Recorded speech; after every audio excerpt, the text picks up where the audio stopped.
There is a notable brighter tone about Mario Galaxy 2 that's felt as soon as you start the game. Rather than going for a cinematic opening sequence, they take you through a neat little page turn on a book and allow you to leisurely run through it on a 2D plane. There's text below that gives you the background narrative of the story, which is basically the same story as Mario Galaxy 1. The cool thing is, because they decided to go this 2D route, running along the grass in the Mushroom Kingdom with Peach's castle in the background, it almost feels like a tribute, a reminder of Mario's humble beginnings. Now in fairness, future titles will do this much better in my opinion, but given the release date of Mario Galaxy 2, I thought it was a pretty neat route to take. Similar to the bare bones map in the overworld, if you view it in the context of somebody playing this game closer to its release date, it feels more like an inoffensive tribute to Mario's 2D era, rather than a lazy attempt at setting up the game. Also, I think it does a pretty good job at conveying the general tone with all of the happy toads around you as you're marching through. It gives you an opportunity to use this area as a little bit of a tutorial to get used to Mario's controls if you hadn't played the first title, since despite being on a 2D plane, you still have all of Mario's moveset. Eventually you run into a baby Luma. He speaks in triangles and X's and sits in Mario's cap, which gives you the power of doing the spin attack. I guess he tugs on Mario's hair like it's Ratatouille. The simple tutorial continues until you make it to the castle grounds. That's when the tone gets a little bit darker and you'll notice a giant Bowser in the background. Also, I really like how the houses in the village look like they're terrified too. And I mean, why wouldn't they be? Bowser is about 15 times larger than he was in the last game. The whole giant Bowser thing wasn't really all that common at the time of Mario Galaxy 2, or it was on and off, I guess, depending on spin-offs. I've never really thought much of it, but I've heard a lot of people have an issue with it because Bowser is meant to be the same size as Mario, I guess. But for me, it just feels like a little bit of typical Nintendo non-continuity, or in-continuity rather. Although come to think of it, Bowser was pretty huge in your Mario Sunshine final boss fight, so yeah. As Mario makes his way towards the castle, you'll notice more and more Lumas flinging down towards the ground, and you'll also notice a subtle change in Mario's control switching more towards the 3D plane. Bowser grabs Peach, lets Mario know that he's huge, and threatens Mario by telling him Peach is going to bake him a cake. He continues to go on and on about how he's huge and that this planet's too small for him and he needs an empire. So then he literally tells Mario to have fun with his stupid mushrooms and jumps to outer space. Yeah, I could immediately understand why those of you that were into the whole vibe of Mario Galaxy 1 did not enjoy Mario Galaxy 2. This intro in many ways felt like the game should be called New Super Mario Galaxy, a complete tone shift from the first game, which again I think is drastically inferior, but as I stated in the previous segment, the gameplay more than made up for it. You get to do a minor amount of running around on Peach's castle grounds before making it towards the entrance of the castle and speaking to two Lumas. The baby Luma pops out of Mario's hat, everybody has a little bit of a powwow, a launch star is available, and we get thrown directly into our first level of Sky Station Galaxy with the mission Pee-wee Piranha's Temper Tantrum. With little to no grace, Mario soars into and lands on the new planetoid as a commanding soundtrack takes over. Now, I imagine early on I'll be mentioning Galaxy 1 a lot during this retrospective, as much as I want to focus more specifically on Galaxy 2 since this is a Galaxy 2 retrospective, given that this is a direct sequel built off of the same engine with the same controls and all of that, and given how different these games actually are, it would make little to no sense to not compare certain aspects, especially because they differ quite a bit. For example, when you land into the opening area of Mario Galaxy 1, there is a large sense of wonder, not only for Mario, but for you the player. The darker tone and the melody that played in the background reflected the feeling that you had as somebody playing a Mario game with motion controls, someone going on a vast hunt in outer space looking for the stars. In Galaxy 2, you can see all of the different planetoids and the routes you're going to take for them out in the distance. The colors are brighter and the platforming starts almost immediately. The music is commanding. The assumption here is that you accomplished everything in Mario Galaxy 1 and you're ready to take on what there is to offer in Mario Galaxy 2. And I think that's not only reflected in the gameplay, but it's reflected on how the game makes you feel when you get into it. In many ways, as soon as I started this game, I felt like I was getting to the next level. Obviously, the very end of Mario Galaxy 1 is more grandiose than the very beginning of Mario Galaxy 2, but there is a sense of making it to the next world, and this is the first level of that world, which is usually easier than the last level of the world before. But similar to how we did in the first game, we gotta find a way to get to the other side of this planetoid. An orange pipe maze will stick out to you and just beg you to go to the other side, and when you get there, you'll notice a 1-up, but it is trapped in a cage, so you gotta find another way through. Throughout the game, you'll also notice some of these digital screens. They serve as tutorials to help guide newcomers, but they also fit in more with the vibe of a Mario game than the old wooden posts used to, or at least the vibe of this Mario game. You quickly get to the top of the mountain, break the giant crystal, fall through the hole to the other side of the planetoid, and meet up with a Luma that'll turn into a launch star.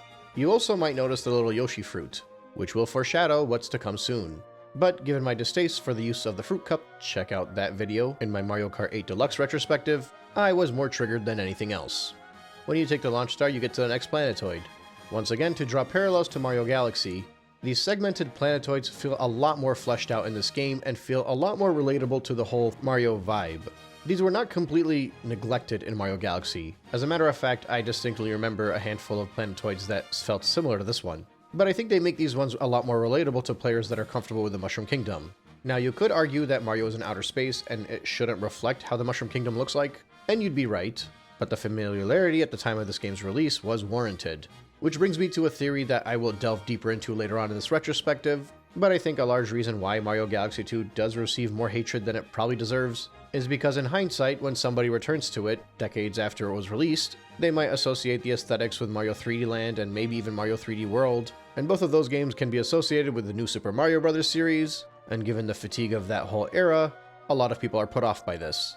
I think it's almost the exact same thing that happened with Sonic Lost World. While it did copy the gravity gimmicks of the Galaxy games, the aesthetic and themes fit right in with the whole new Super Mario Bros. Craze, and that just put everybody off. In any case, you'll make your way through this planetoid, shaped more like a cylindrical platforming challenge, and have to traverse your way upwards. You'll notice there's less of a focus on the actual gravity gimmick itself and more of a focus on the platforming. Typical Mario platforms will take you upwards, you'll even be able to grab a checkpoint flag on your way, you'll notice your first bonus portal that you can choose to grab throughout the game. Basically, you take one of these to teleport to another area and have to defeat the enemies in a lot of time to earn yourself 1-ups. These were fun to go through at first, but I found them to be more of a waste of time as the game went on. I just felt that the bonus of the 1-ups was not worth my time.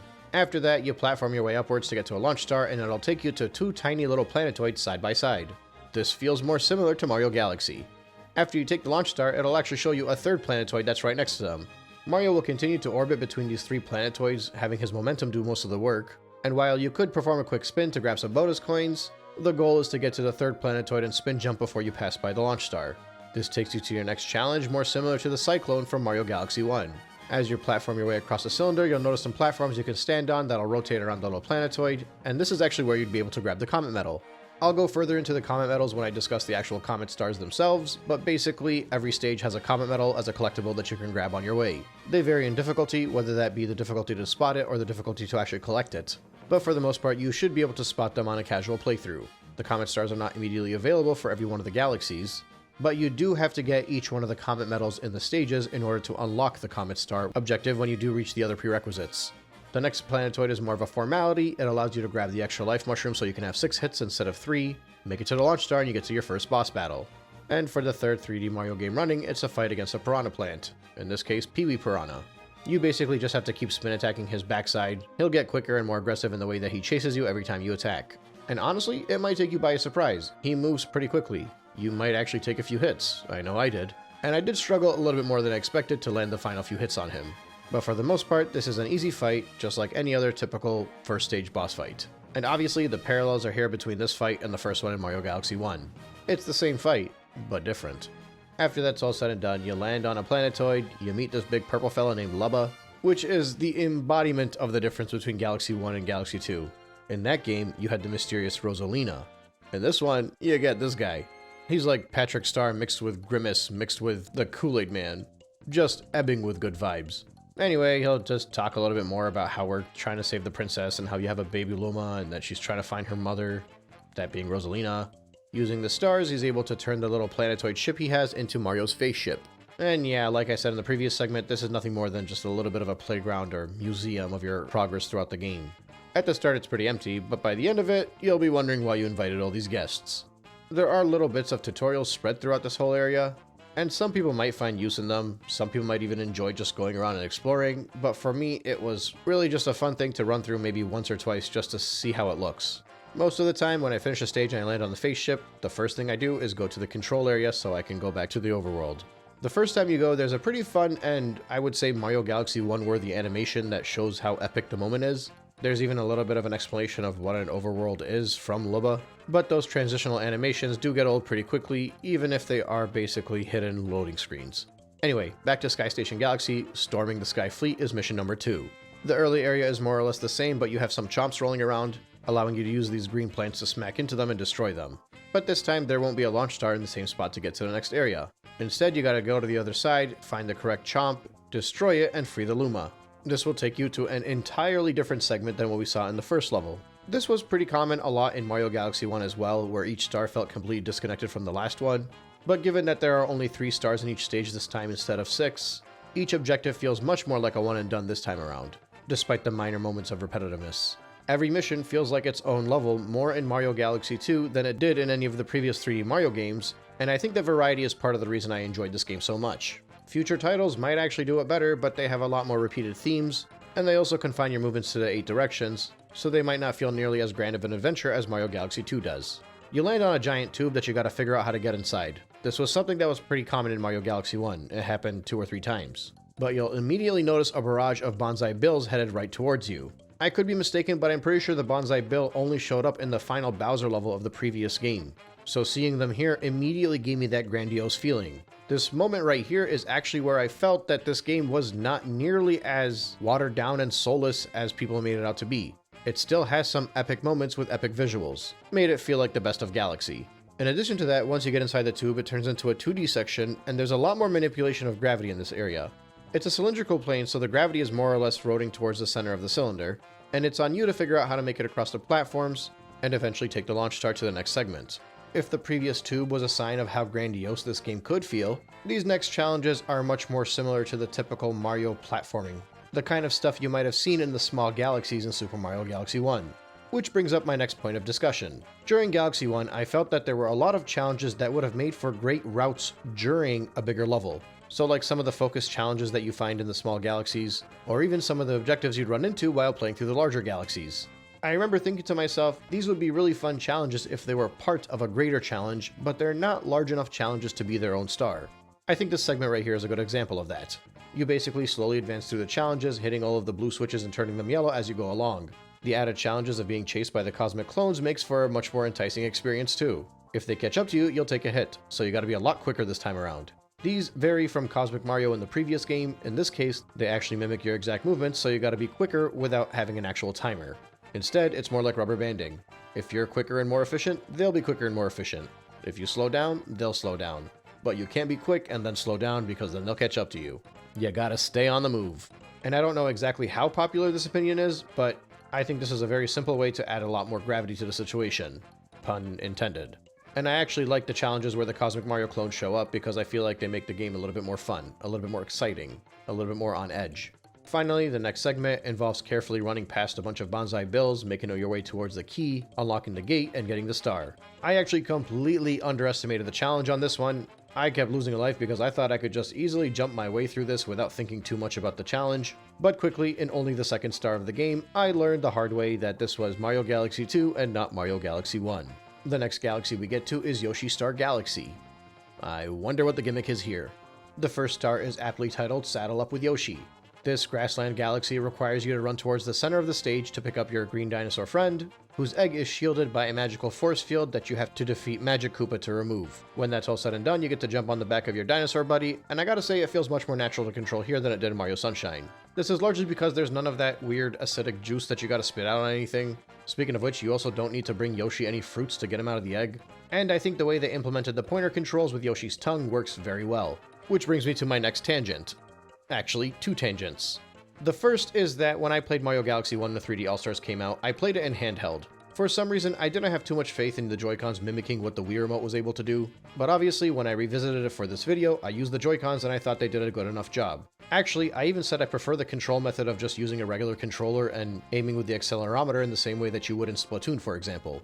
It felt very natural in Galaxy 1 despite the game not being built for the Switch, initially. Back in 2020, when I played 3D All-Stars, after I played Galaxy 1, I wanted to play Galaxy 2. But I also wanted to play it handheld with a touchscreen the same way that I played Galaxy 1 because I felt like that would be a lot more fun.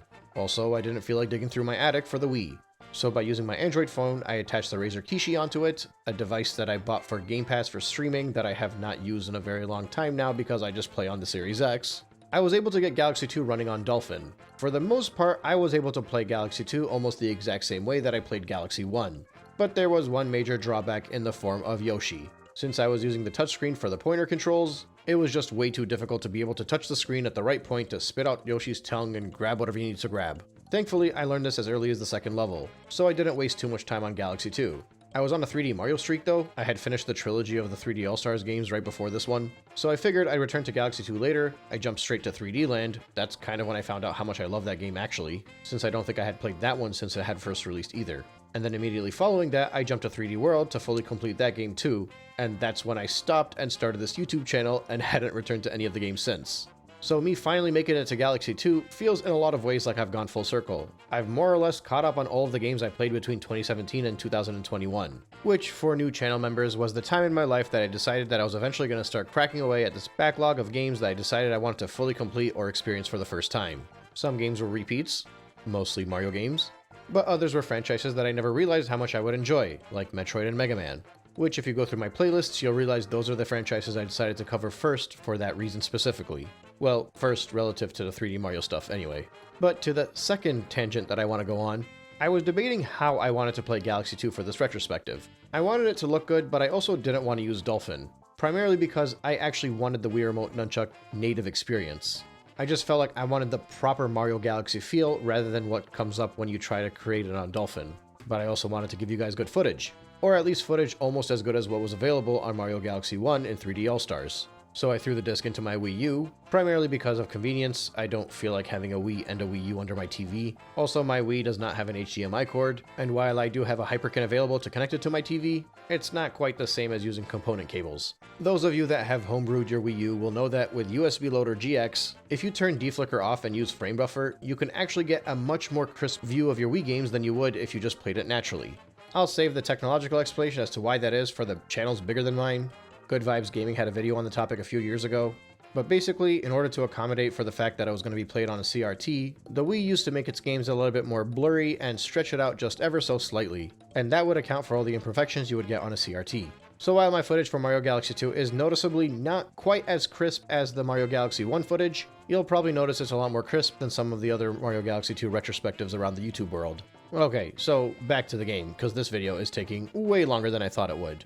The layout of this galaxy is somewhat of a hub and spoke. You pick up Yoshi in the middle and you move out towards the star. There are fruits all around your route to kind of guide you towards the right direction. Eventually you'll make it to a big glowing golden one. That one will transform into a launch star. You'll get this awesome shot for all of the promotional materials and make it to the next planetoid. The big thing on this small planetoid is the checkpoint, as well as this dice block that you'll see throughout the game. In general, I don't really use these much, but they're a good way to roll a dice and see if you can get yourself some more coins or some star bits, or if you lose, you'll have to face a quick Goomba. Keep in mind, full completion of this game will require you to grab as many star bits as you can because you need the star bits to unlock certain galaxies. When you make it to the next segment, it's another oddly shaped planetoid that you gotta climb upwards on. Or I guess up is relative, but you know what I mean. The planetoid is layered and you gotta find the springs to jump on so you can jump up to the next segments. Basically just keep going in circles until you find out how to get to the top, and at that point, you can tongue grab these little flowers which allows you to swing with Yoshi. There will be a few pull star challenges similar to the ones in Mario Galaxy, but these things here are a lot more prevalent. They're basically quicker versions of the pull stars, and a test that's more focused on your reflexes. When you make it to the next area, you might notice just how large this game actually can be. There's a giant linear platforming challenge that you need to use a combination of Yoshi's flutter kick as well as his tongue grab to progress through.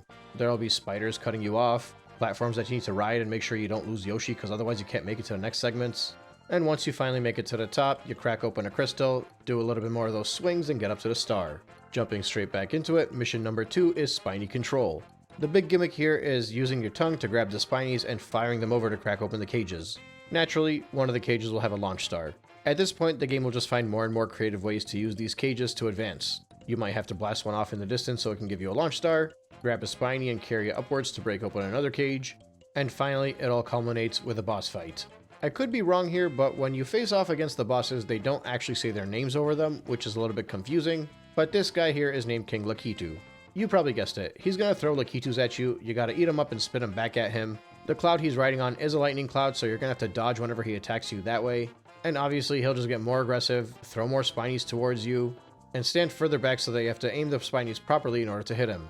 With enough patience, you'll hit the last hit, the sky will completely clear up, and you'll be able to collect your star. Next up along the map, you'll find a Hungry Luma that will require 300 star bits to unlock. If you're going through every single star in the game like I am, there will be no point in time where you'll have to backtrack and get more star bits. I think there might have been a single level at the end of the game that I had to go back and get more starbits for, but other than that, I was able to move along as long as I did my due diligence. It is admittedly a little annoying that you have to click on the Hungry Luma in order to send it towards the starship and then feed it over there. I feel like you could have just clicked a button and it would have unlocked if you had the right amount of starbits. But that's fine. Feeding our hungry friend will unlock Flip Swap Galaxy. It's a sequel to Flip Switch Galaxy, only this time, instead of being based off of a rhythm, it's based off of when you shake your controller. I think this adds a much more interesting dynamic to the level than it was in the previous game. You have a lot more control over your pace, so you can actually control how fast you want to go through it. And the neat thing too is that if you're comfortable in your control of Mario, you can straight up long jump past a lot of the gaps, which makes it more fun to test yourself to see how you can advance through the game. There are added obstacles, primarily in these chomps that will roll along, which will just give you more to think about as you wiggle your Wii Remote. But I will say there is a respectable amount of challenge on this one, and you probably will lose a life or two the first time you play it. And potentially it could get even harder when you try to collect a comet medal along your route. Either way, as long as you're careful and you keep your eyes peeled, you should make it to your star. Which means next up is Spin Dig Galaxy, with the first objective being titled Dig a Leg's Planet. The primary gimmick of this stage is Drill Mario. You should know the drill by now. Most of the challenges here will be standing in the right location so you can drill off to the other side of the planetoid, so you can find the next correct location to drill again to the other side and make it to the top part where you can get to a launch star. The next planetoid is a lot more straightforward. It's a narrow circle you gotta run around while avoiding these spinny little critters on the floor. Come to think of it, I'm not sure if I should still be calling these things planetoids, but I'm probably just gonna stick with that because it's easier than saying object in the sky. But moving on, it's another drill challenge. You gotta make it up to that launch star, but you can't quite reach it unless you take the drill, go to the other side, drill into the inside of it, and then drill once again to get to the top part where you can take the launch star. And you'll run into Captain Toad, mushroom ship and all. You'll quickly get a chance to buy yourself a 1-up or some extra health with 30 starbits before you make it to your boss fight. It's pretty straightforward, but it will take some proper timing. Basically, you need to drill from the opposite side, but only while the cage star is closer towards the ground. The boss will send out some drill enemies towards you, so you gotta be careful about your timing. Keep in mind, since you can't use a spin jump to attack these things once they come close to you, you're actually gonna have to jump on them, since shaking your remote will send you to the other side. By the way, as a quick little sidebar, I forgot to mention earlier, I love the feel of the Wii Remote and Nunchuck going back to this game. I might even take back what I said about the control scheme in Mario Galaxy 1 being better. This just felt way more natural, which makes sense because the game was designed around it. So I didn't mind at all that I had to shake my controller instead of pressing a button to use a spin attack. In any case, once you defeat the boss, you're able to collect your star. Jumping right back into Spin Dig Galaxy, the next star is Silver Stars Down Deep. Starting from the opening area, you gotta find the launch star on the planetoid you're on to take it up towards the Piranha Plant, defeat the Piranha Plant, and swing along the vine to move on. After that, you go through a pipe maze and you go to a 2D section. This is kind of fun. You gotta plan where to drill so that you can make sure you bounce off the wall in the correct manner to make it out the other side. After that, it's a pretty straightforward route where you just gotta dodge a few enemies while drilling until you make it to this little square planetoid. The whole challenge here is spread throughout this object are 5 silver stars. They are around it, inside it, you gotta drill through it, and you gotta figure out how to collect all the silver stars by manipulating the drill to reach otherwise unreachable places. Once you grab the 5 of them, you can go collect your star. After that, it's right side down galaxy with a star objective of breaking the laws of gravity. As soon as you enter the stage, you're thrown right into a 2D section. The crux of this area is the gravity gimmick that takes you either upside down or right side up. In order to manipulate the gravity, you'll run into a few switches that you have to flick. Hitting those switches will create its own type of challenge. Bottomless pits will turn into open air ceilings and vice versa. There are also these little hopping bugs that have a drill on one end of them, so you can only really defeat them if they are on the right side. They could actually be really annoying sometimes, but they're more like a minor nuisance that you gotta avoid. Pretty early on, you might notice a green pipe maze that you can go through on the ceiling. This will actually take you to the hidden star. I'm gonna cheat a bit and do this one now because I accidentally ran into it before doing the other one. But similar to the challenges where you had to talk to the Gearmo and clear out all the garbage with the bombs in the previous game, you just gotta use a fire flower to clear all these crates over here.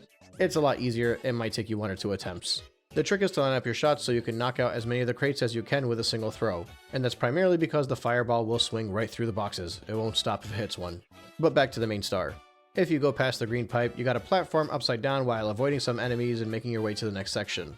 When the gravity flips and you're right side up, you're able to grab your checkpoints, and the challenge just gets a little bit more intense, primarily in being able to switch between the gravity and riding the elevator platforms in the right direction. In the next portion, there's a chain of rolling chumps that might slow you down before making it to 2 thwomps where you have to use them to wall jump off of each other in order to get the comet medal. After that, you get the fire flower, which, need I remind you, is a timed power up, and you gotta use it to break all the crates along your way so you can continue forward. Some of these crates will be stacked, so you have to destroy them as fast as you can, and also make sure you don't stand underneath them after you break one. But once you get past them, you'll make it to the next segment, which is kind of like a top-down 3D section. There are a few moments like this in Galaxy 2. They didn't really exist in Galaxy 1. They're 3D, but in a top-down view. I would say some of these moments remind me of Mario 3D Land, because I remember there was a lot of segments like this in that game too. But once again, because the controls aren't nearly as limited, it doesn't feel quite as confined. If anything, I think it adds a bit of variety to the game. Instead of just having a typical 3D segment or a 2D segment, you kind of have this top-down, let's call it Legend of Zelda 2D game segment. Similar to the camera angle in Link Between Worlds, for example. But it is a short-lived segment, and then once you pass by it, you just gotta quickly run past all of the thwomps that are trying to crush you before letting the varying directions of the gravity carry you to this star. And finally, before making it to the final stage boss fight of this world, you have to go to Fluff Bluff Galaxy and search for the Toad Brigade Captain. This level introduces Cloud Mario. Cloud Mario very well might be my favorite power-up in all of 3D Mario. It reminds me of the spider animal buddy from Donkey Kong Country 2, where you can spit out a spider web and use that to create a platform and just move across wherever you want to go. But to keep it from completely ruining the challenge in this one, they limit you to 3 summonings of a cloud at a time. That being said, much like every other power-up in both Mario Galaxy 1 and Mario Galaxy 2, since these power-ups are more stage gimmicks than actual power-ups themselves, they do a very good job designing the stage around it. And quite frankly, this is a lot more enjoyable to use than something like the B Mario. Keep in mind, water will make you lose the power-up, so what they do is they create an entire area of shallow water so that you can learn to experiment with the cloud power-up as you move forward to the next segment. Most of the platforms across your path will be clouds as well, and only Cloud Mario could actually stand on the clouds, otherwise you'll fall right through it. You'll notice in general, Cloud Mario is a lot more floaty, a lot lighter. He actually reminds me of how slow and floaty Mario felt in Mario Galaxy 1, but that's besides the point. But yeah, for the most part here, it's all about figuring out how you can use the clouds to get to different areas, whether it's moving upwards or moving across long canyons. The opening segments actually provide both of those. Eventually, a launch star will take you over to a next planetoid, which will be covered in water. You'll notice a comet medal pretty high up, so hopefully you don't jump straight into the water and you go for that first before jumping into the water to lose your power-up and collect the 5 segments of the launch star. In order to add a little bit more challenge in this area, they do include the cosmic clones. Which, again, I think is fine, but a popular criticism I've heard is that they create artificial difficulty. I'm not sure if I agree with that. I think it's a lazy way to create difficulty, so I don't know if it's artificial, but gets the job done as far as I'm concerned. After you collect the 5 segments of the launch star, you're able to swing over to the next area. This one is a lot more focused. If you were being carefree with how many clouds you used previously, this is the area where you're going to have to be a little bit more stingy to get through. Eventually you'll find Captain Toad, he'll point you towards the chimp, speak to the chimp, and he'll give you a star. By this point in time, you'll basically have been able to do all that you can, minus a few hidden stars here and there. Various comets will be triggered, but that'll be a little bit further down the line, as well as some other moments in the game that'll trigger some stars popping up in earlier stages. All in all, I think this is a very good introductory area to any 3D Mario title. But even more so, I think it's a great World 1 for any platformer. Specifically, platformers that are actually focused on the platforming and less so on the exploration. If you compare what I just went through in World 1 with Good Egg Galaxy, or even Bianco Hills and Bob-omb Battlefield, you'll notice a greater sense of urgency. Now that might be partially because I'm exploring more stars and more stages than I was when I went through those ones, but it also has a lot to do with the type of game that we're playing. We're not searching as much, we're not exploring, which for many is a bad thing. And I get that, I love me a collectathon, that's nothing new. But I think the danger of grouping something like Super Mario Galaxy 2 with even 3D Land and World is that I think that it actually limits the potential image of Super Mario Galaxy 2. Don't get me wrong, 3D Land and 3D World are great games, and there's a lot of people who will back those up as their favorite Mario titles. But the way it feels to play Mario Galaxy 2 does not feel like you're playing those games. I mentioned something similar during my Super Mario Galaxy 1 retrospective, but I'm going to use Sonic once again to explain my point. In Galaxy 1, Freeze Flame Galaxy consisted of 3 primary areas. The first one was the snow area, and the second one was the lava area. The snow portion of it felt very much like an open world Mario game, something I equated to Mario 64's Cool Cool Mountain. But the lava area didn't feel like that. It felt linear, but not like what was linear leading up to that point in Mario Galaxy 1.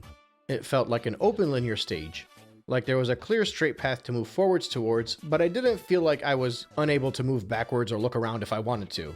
I equated it to the different types of 3D Sonic stages. Those of you that have played Sonic will know there are a few different types of games. Frontiers has that open world idea, And then you have the confined boost formula style games. Those are the ones that put you in a narrow tunnel and you just gotta keep moving forward as fast as you can. It's very limiting unless you're moving forward.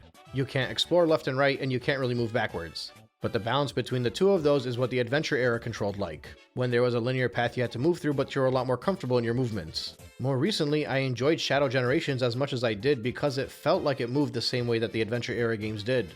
I think a similar idea can be applied here, although it would be slightly different, since there's no boost in Mario. You can have that open world level, the sandbox if you will. Or you can have a wide open linear level that you can run through, but only on the game's terms. This would be similar to what you see in 3D Land and 3D World, where you don't have that full 360-degree movement, and you're also required to move at the game's pace with the game's camera. What we saw in the latter half of Mario Galaxy 1, as well as the majority of what I've seen here in Mario Galaxy 2 so far, is that sweet spot, that Sonic Adventure era level design, if you will. I don't feel claustrophobic, I don't feel confined to a linear path, I don't feel like I have to move in a certain direction. I feel like I have a giant playground as I run through these linear challenges. And I think they do a very good job implementing it in World 1 of Super Mario Galaxy 2. Make no mistake, this is an excellent World 1, and might be one of the best World 1s in the entire Mario franchise.